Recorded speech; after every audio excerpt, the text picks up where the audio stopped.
Halo, bertemu lagi dengan kami LPK Sigma.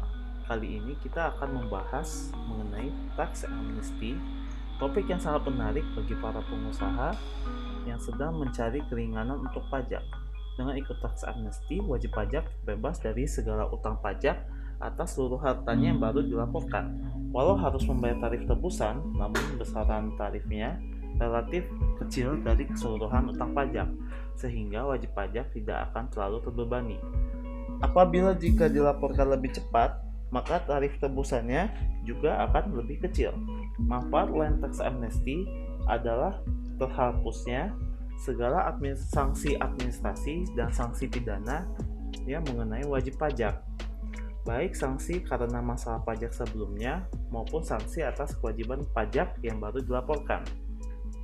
Dengan mengikuti tax amnesty, wajib pajak tidak lagi dibebankan sanksi administrasi seperti denda, bunga, atau kenaikan jumlah pajak maupun sanksi pidana seperti denda pidana, kurungan, atau pidana berupa penjara. Pengertian tax amnesty dalam Undang-Undang RI Nomor 11 Tahun 2016 tentang pengampunan pajak adalah penghapusan pajak yang seharusnya terutang, tidak dikenai sanksi administrasi perpajakan dan sanksi pidana di bidang perpajakan dengan cara mengungkap harta dan membayar uang tebusan. Harta adalah akumulasi tambahan kemampuan ekonomis berupa seluruh kekayaan, baik berwujud maupun tidak berwujud, baik bergerak maupun tidak bergerak, baik yang digunakan untuk usaha maupun bukan untuk usaha, yang berada di dalam dan atau di luar wilayah Negara Kesatuan Republik Indonesia. Uang tebusan adalah sejumlah uang yang dibayarkan ke kas negara untuk mendapatkan pengampunan pajak. Fasilitas amnesti pajak yang akan didapat oleh wajib pajak yang mengikuti program amnesti pajak antara lain penghapusan pajak yang seharusnya terhutang, baik PPh, PPN maupun PPN barang mewah, sanksi administrasi dan sanksi pidana yang belum diterbitkan ketetapan pajaknya. Kedua, penghapusan sanksi administrasi atas ketetapan pajak yang telah diterbitkan.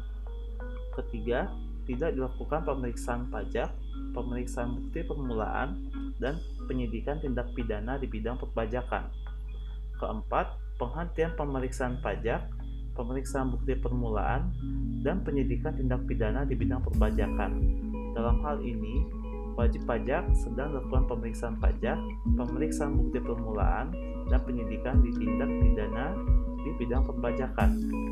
Yang kelima, penghapusan PPh final atas pengalihan harta berupa tanah dan atau bangunan serta saham. Direktorat Jenderal Pajak menjelaskan ada beberapa langkah untuk menghitung besaran tebusan yang harus dibayarkan oleh wajib pajak untuk mendapatkan manfaat yang ditawarkan oleh amnesti pajak. Hal pertama yang harus dilakukan wajib pajak adalah menghitung jumlah pajak tertunggak beserta biaya penagihan pajak. Jika wajib pajak tidak mengetahui nilai pasti pajak tertunggak, wajib pajak dapat meminta data kepada petugas wajib pajak. Kedua, wajib pajak juga harus menghitung dan menginventarisasikan harta yang belum dibayarkan atau yang belum dilaporkan dalam surat pertanggungjawaban pajak atau SPT.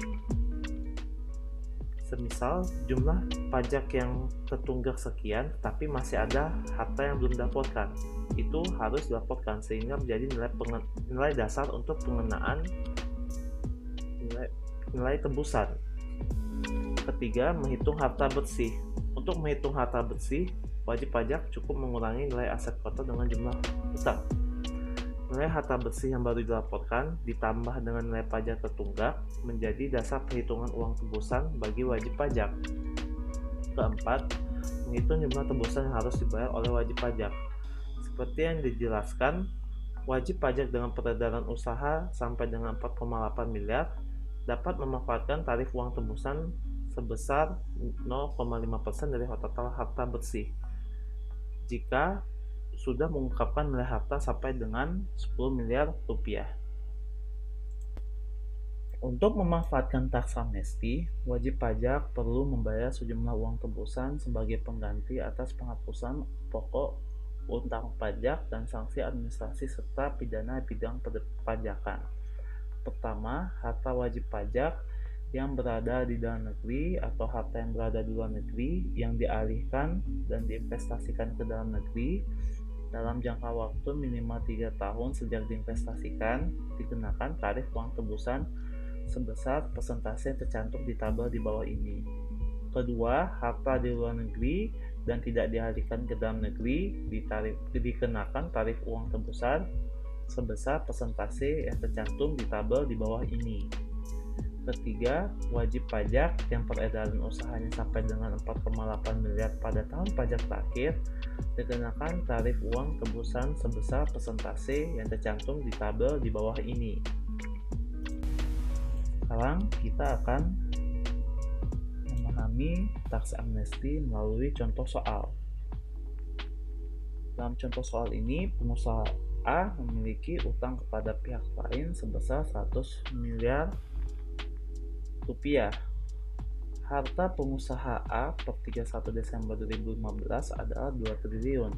Sedangkan harta yang dilaporkan sesuai dengan SPT 2015 adalah sebesar 1,5 triliun.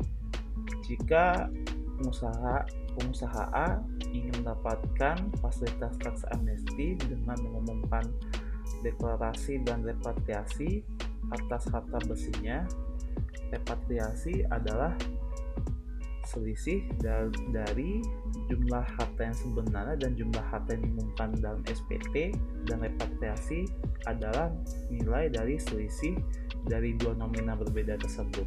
Sehingga repatriasi dapat kita cari dengan mengurangi 2 triliun sebagai jumlah harta yang sebenarnya dengan 1,5 triliun sebagai jumlah harta yang diumumkan dalam SPT, sehingga kita temukan selisihnya sebesar 500 miliar.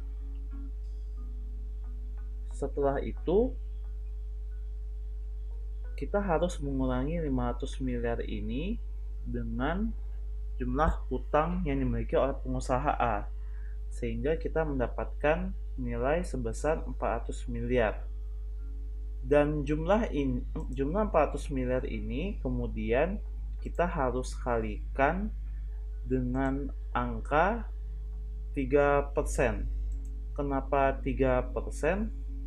Karena pengusaha A mengumumkan deklarasi dan repatriasi dalam periode Oktober sampai dengan Desember 2016. Sehingga dalam jangka waktu 4 bulan tersebut, pengusaha A berhak untuk dikenakan nilai tebusan sebesar 3% persentase. Sehingga 3% dikalikan dengan 400 miliar, maka nilai tebusan yang harus diberikan adalah 12 miliar. Sekarang kita akan membahas rencana pelaksanaan taks amnesti di tahun 2021. Pemerintah berencana kembali memberikan pengampunan pajak taks amnesti yang dimulai pada Juli 2021. Tarif yang akan dikenakan dalam taks amnesti ini untuk jilid 2 akan dikenakan nilai tebusan dengan persentase lebih besar, yakni sekitar 12,5% hingga 30%. Berdasarkan draft rancangan Undang-Undang Ketentuan Umum dan Tata Cara Perpajakan, pengampunan pajak akan dibagi dalam 2 golongan. Pengakuan harta yang diperoleh wajib pajak sejak 1 Januari 1985 hingga 31 Desember 2015 yang kurang atau belum diungkapkan pada saat taks amnesti jilid 1. Yang kedua adalah pengakuan harta yang diperoleh sejak 1 Januari 2016 hingga 31 Desember 2019 yang kurang atau belum diungkapkan dalam surat pemberitahuan pajak tahunan. Tarif yang dikenakan untuk mengungkapkan harta sebelum amnesti pajak pertama sebesar 15% atau 12,5% jika wajib pajak menyatakan akan menginvestasikan harta bersih ke instrumen surat harga negara. Jika pengungkapan harta yang diperoleh tahun 2016 hingga 2019 terdapat investasi harta ke instrumen surat berharga, maka harta tersebut akan dikenakan nilai penebusan sebesar 30% atau 20%. Jika wajib pajak orang pribadi menginvestasikan hartanya ke instrumen surat berharga. Penempatan harta pada instrumen surat berharga untuk memperoleh keringanan tarif harus dilakukan di pasar perdana penambal 31 Maret 2022 dan paling singkat 5 tahun. Wajib pajak yang ingin mengungkapkan harta bersih yang diperoleh sebelum atau setelah amnesti pajak jilid pertama dapat menyampaikannya melalui surat pemberitahuan pengungkapan harta dan disampaikan kepada Ditjen Pajak periode 1 Juli 2021 hingga 31 Desember 2021.